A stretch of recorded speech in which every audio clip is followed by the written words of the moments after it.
What's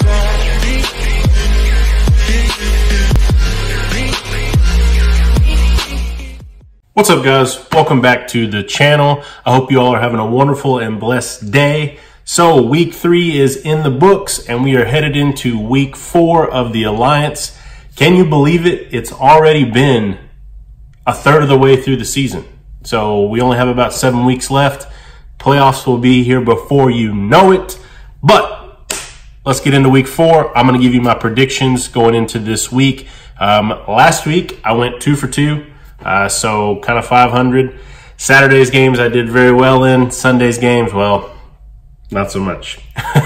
But I'm 5 and 3 overall. So first game up, guys, we have the San Diego Fleet at Memphis Express. That game is going to be at 3 p.m. Central on Bleacher Report Live. And real quick, so last week I know some of you in the comments section were talking about that Bleacher Report Live game that you weren't able to stream it on the app. I'm not sure if that's going to be the case this week or not. Me personally, I just use the Alliance website, so www.aaf.com,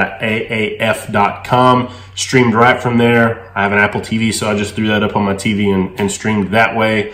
But not sure if it's going to be that way for the app every week when they have that Bleacher Report Live game, but just wanted to throw that out there for you guys. You can stream it from the website. So San Diego Fleet, Memphis Express. So Fleet are 2-1 and at the top of the West. And the Express are 0-3, still searching for their first win.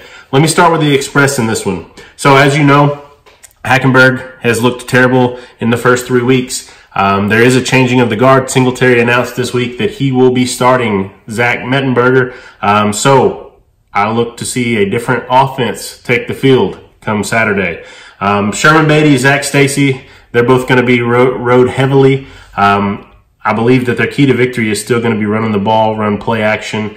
Mettenberger did look good against Orlando, but I still think that they're going to have to play a possession game, keep the defense off of the field. But with that said, though, I am very impressed with Memphis defense. They have played great the first 3 weeks. In fact, Orlando, I talked a little bit about it last week. Orlando was pretty terrible on third down. So Memphis was definitely getting to him and getting that offense back on the field. On the flip side, let's talk about the Fleet a little bit.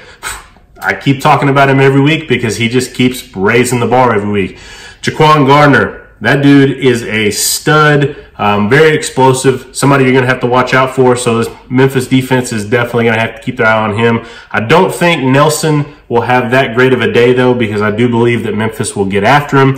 So final in this one, I've got the Express 18, the Fleet 12. Memphis gets their first win, and I think that the Zach Mettenberger show has begun and that team's going to turn it around. So watch out, East.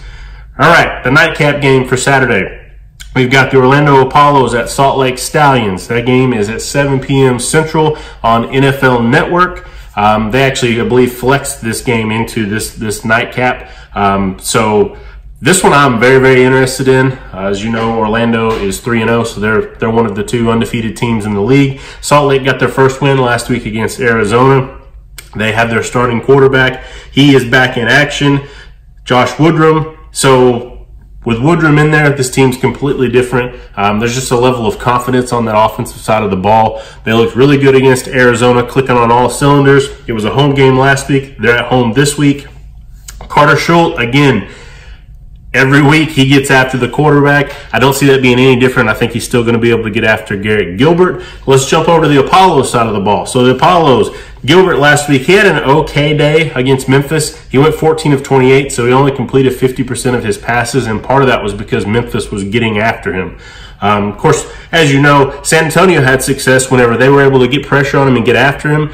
They weren't able to complete those deep passes. I believe that Orlando will struggle in this one. I think Salt Lake gets after them, sneaks up on them. I've got the Stallions 23, the Apollos 20, and Orlando gets their first loss of the season. All right, on to Sunday's games. So first up, we've got San Antonio Commanders at the Birmingham Iron. This one's at 3 p.m. Central. This is on CBS Sports Network. As you know, Iron are the other 3-0 team. So let's start there. Trent Richardson, he has had a resurgence to his career. 6 touchdowns on the year so far. It is a little bit alarming. He leads the league in attempts or rushing attempts, but he is 6th in rushing yards. So when he gets the ball, it's in the red zone, they score, but outside of that, he doesn't have any of those big burst plays that you would like to see or that some of the other guys are bringing to the table. Iron defense, I believe, will have 2, count them, 1, 2 interceptions in this game. I don't have any faith in Woodside. I believe that he's still going to be the starter for the Commanders. He's averaging 2 interceptions a game, and I believe that that won't change. I think he's still going to throw 2 interceptions. With that said, the Commanders are definitely going to have to ride that running game. They have they have 3 running backs that could start on any team, so that's going to be the key for them. They're going to have to run the football, keep Woodside's decisions down to a minimum. If they can do that, make it a possession game, I think that they will be in it. However, third down will be key. So they led the league, Commanders led the league in third down efficiency going into last week's game. Last week against the Fleet, they were terrible. I think they only converted 1 or 2 third down conversions in the entire game. Going into that, they were like at 57%, I believe. That's going to be key as well, and I think that comes with running the football. But I've got the Iron 28. My Commanders, it pains me to say, 17. On to the nightcap game. So the last game of week 4, we've got the 0-3 Atlanta Legends at the 2-1 Arizona Hotshots. That game's at 7 p.m. Central, and that's going to be on NFL Network. So this one, we probably know the storyline by now. Atlanta is in shambles. They can't seem to keep coaches. Every week it seems like somebody else is leaving and they're bringing in somebody new. Sims is still going to be the quarterback from what I've read. He has struggled every week so far. I don't see any different against Arizona.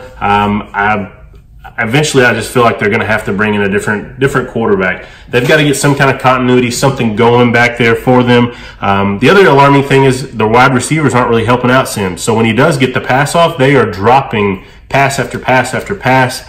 They are going to have to make some of those big-time catches and bail this offense out.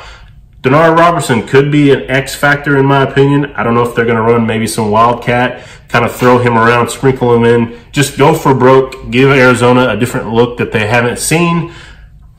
Let's flip over to Arizona's side of the ball. So, John Wolford, he is expected to play. As you know, he got banged up last week against the Stallions. He is expected to play. He practiced a little bit this week, so he is expected to get the start. He had a back strain. If not, we're going to see Trevor Knight in this one, but from everything I've read, Wolford will play. Jarrell Presley, they will need him in this game. He brings those burst plays to the table, and I think that he's gonna run all over the Atlanta defense. I don't see this one being close, guys. I've got the Hotshots 25, the Legends 6. So that wraps up week 4. Jump down in the comments section, guys. Let me know what your picks are, what your scores are. What do you think is going to happen this week? I love hearing from you guys. I love being able to bounce ideas back and forth. If I missed something, let me know in the comments section. Guys, we are on our way to 1,000 subscribers, and I cannot thank you guys enough. Please, if you're not already subscribed, be sure and hit that subscribe button. Turn the bell notification on. That lets you know when my next video comes out. And I try to bring these out weekly for you guys. I want to get my picks in weekly. You guys have already said that you really, really enjoy this content, and I thank you so much. That's all I got for this one. I'm out.